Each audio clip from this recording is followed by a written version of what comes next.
दूर से पहले इंसान को बुलाना है। क्यों हमने दूर से बुलाना है? क्योंकि हमें ये भी चेक करना है कि ऐसा नहीं वो रॉब करने के लिए हमें बैठा हुआ है। ठीक है, दूर से बुलाना है, उसको चेक करना है कि हमें कैसा रिस्पांस दे रहा है। अगर वो रिस्पांस नहीं दे रहा है तो पास आके हमें उसे शोल्डर्स को टैप करना है, भाई साहब करके हमें बुलाना है, ताकि इससे पता चल जाए कि वो इंसान नशे में तो नहीं है। नशे में होगा तो थोड़ा बहुत रिस्पांस देगा। ठीक है, उसके बाद ऐसे हमें शाउट करना है। शाउट क्यों करना है? क्योंकि जो सीपीआर है ये थका देने वाला प्रोसेस होता है। जब भी आपके सामने कोई और बंदा आएगा, कोई और आपकी हेल्प करेगा, तो आपको थोड़ी सी हिम्मत मिल जाएगी हाँ उसको हेल्प की, कि आप एक अकेले इंसान को कैरी भी नहीं कर सकते हो। और मे भी उसको बीच में होश आ जाए और वो आप पे इल्जाम लगाए कि हाँ मेरा मोबाइल आपने ले लिया है, मेरा वॉलेट ले लिया है। तो इस वजह से हमें शाउट करना जरूरी हो जाता है, ताकि उस टाइम आपके पास एक विटनेस भी हो जाए, ताकि अपने आप को आपको पहले बचाना है। उसके बाद ABC चेक करनी है। ए से एयरवे मैंने कहा था। एयरवे कैसे चेक करना है? मुंह के अंदर आप उसका मुंह को खोलोगे, उसकी चेक करोगे कि उसके मुंह में कुछ फंसा तो नहीं है। ठीक है। B से ब्रीदिंग, हमने उसके नाक के पास अपनी उंगलियां लगानी है। अगर आपको फील नहीं हो रहा है तो हमें अपना चीक लगाना है।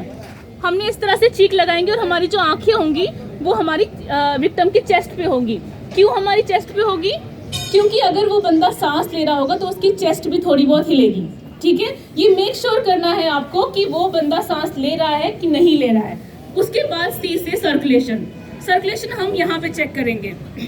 ठीक है, 10 मिनट तक हमने उसकी पल्स ढूंढनी है, क्योंकि गलती से अगर वो इंसान पल्स आ रही है और हमने गलती से पता चल गया कि हमने वो पल्स नहीं आ रही है तो हमने उसको CPR स्टार्ट कर दिया, तो उल्टा क्या हो जाएगा, उसका हार्ट चल रहा है और हम उसको ऊपर से प्रेस कर रहे हैं तो उसका हार्ट अर्थिमिया उसे हो सकता है, उसको हार्ट अटैक आ सकता है। तो इसीलिए हमें क्या करना है, ABC अच्छे से चेक करनी है, उसके बाद ही हम अगला प्रोसीजर स्टार्ट करेंगे। ठीक, हमने चेक कर लिया सांस नहीं आ रही है, पल्स नहीं आ रही है, तो हमने क्या करना है, बिना किसी डिले के हमने क्या कर देना है, उसकी चेस्ट को कंप्रेस करना शुरू कर देना है। कैसे करना है? सबसे पहले अपनी हथेली जो है, हथेली हमने उसकी चेस्ट के बिल्कुल बीचों बीच रखनी है। ये नहीं सोचना है कि हमारा हार्ट लेफ्ट साइड में है तो हमें लेफ्ट में रखना है, नहीं, बीचों बीच रखनी है। क्यों? क्योंकि जो बीच में हमारी बोन होती है स्टर्नम, वो मोटी होती है, हम उस पर जितना भी प्रेस करें वो टूटेगी नहीं। अगर हमारा हाथ थोड़ा सा आगे पीछे हो गया, आगे पीछे हमारी पसलियां हैं, तो वो क्या करेंगी, वो टूट जाएंगी। इसीलिए सेंटर ऑफ द चेस्ट पे हमने अपनी पाम रखना है। ठीक है, सेंटर ऑफ द चेस्ट पे रख दिया और हमें ये मेक श्योर करना है कि टेबल पे ना हो। टेबल पे इसलिए मैं कर रही हूँ क्योंकि आपको दिखाई नहीं देगा। ठीक है, अदरवाइज विक्टिम जो होगा वो नीचे फ्लैट सरफेस पे होगा, बेड पे नहीं होगा। बेड पे क्यों नहीं होगा? क्योंकि गद्दा होता है, जब हम प्रेस करेंगे वो तो गद्दा दबेगा, इंसान नहीं दबेगा। ठीक है, हमने क्यों दबाना है चेस्ट को? ताकि जो अंदर हार्ट है उसको इम्पल्स मिल जाए। ठीक है, हमने अपना ये वाला हाथ, ये वाला पूरे हाथ का ये वाला part centre of the chest में रखा, दूसरे हाथ से ग्रिप बनाई। ग्रिप क्यों बनानी है? क्योंकि जो हम प्रेस करेंगे हमारा हाथ हिलना नहीं चाहिए उस पॉइंट से।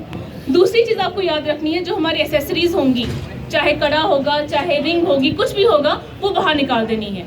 क्यों? क्योंकि उस चीज़ से वो टूट भी सकती है, आपको फ्रैक्चर होगा, उस विक्टिम को चोट लग सकती है। ठीक है, हमने क्या किया, हमने दूसरे हाथ से ग्रिप बनाई और हमारा जो एल्बो है उसे लॉक करना है, ये फोल्ड नहीं होना चाहिए। ठीक है, लॉक किया और हमने अपने पूरे बॉडी का जो वेट है उसकी विक्टिम के ऊपर डाल देना है। उसके बाद हमने कंप्रेशन स्टार्ट कर देना है। 4, 5, 6, 7, 8, 9, 10, 11, 12, 13, 14, 15, 16, 17, 18, 19, 20, 22, 23, 24, 25, 26, 27, 28, 29, 30 टाइम्स हमें कंप्रेशंस देने हैं। ठीक है, और ये अंदर कितनी जानी चाहिए? 2 इंच अंदर जानी चाहिए। ये 2 इंच अंदर जाएगी तो ही विक्टिम को क्या मिलेगा, इम्पल्स मिलेगा, उसके हार्ट को इम्पल्स मिलेगा। जैसे ही हमने 30 टाइम्स कंप्रेशंस दिए, उसके बाद हमें 2 रेस्क्यू ब्रेथ्स देने हैं। वो कैसे देने हैं?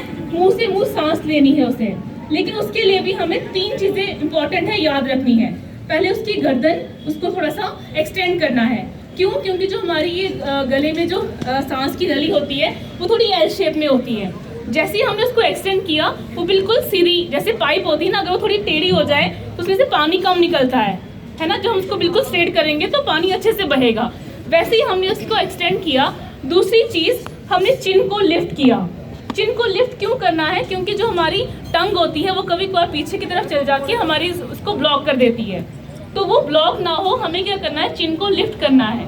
क्यों करना है चिन को लिफ्ट? जो हमारी जो टंग होती है वो पीछे से हमारी फ्लोर ऑफ द माउथ से जुड़ी होती है, तो जैसे ही हमने चिन को लिफ्ट किया वो खिंच जाती है, तो हमारा जो एयरवे है वो खुल जाएगा।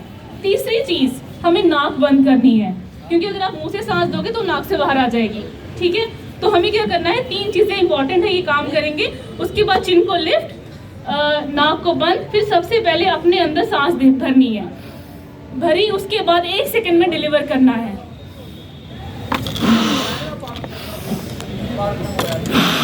दो बार हमने सांस भरनी है। ये चेक कैसे करेंगे कि हम जो सांस दे रहे हैं वो ठीक से जा रही है कि नहीं? जैसे हमने जिस तरह से बैलून फूलता है ना, फुलाते हैं तो बैलून फूलता है, वैसे ही क्या होगा, जैसे हम सांस भरेंगे इसकी छाती फूलेगी। ठीक है, इन केस कि कभी कोई ऐसा होता है कि हम माउथ से माउथ हवा नहीं दे पाते हैं, चाहे कोई भी केस हो, फ्रैक्चर हो गया हो, या उसने पान खाया हो, या उसने कोई नशा किया हो, या उसके मुंह से स्मेल आ रही है, जैसे कोविड का टाइम था, इन्फेक्शन का चांसेस होते हैं, उस केस में हमें क्या करना है, सिर्फ कंप्रेशंस पे ध्यान देना है।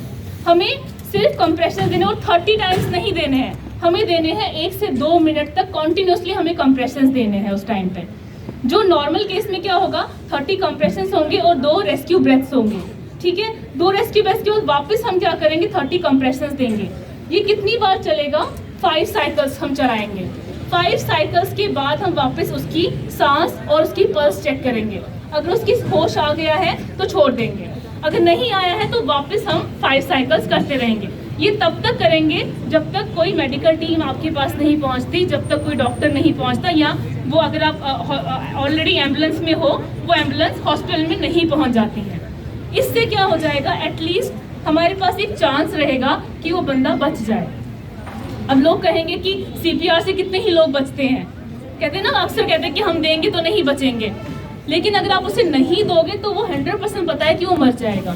एटलीस्ट आप अपनी कोशिश कर सकते हो। उस टाइम जो बंदा हार्ट अटैक आया है उसको अगर आप प्रॉपरली CPR दोगे तो वो बच सकता है। ठीक है, थैंक यू।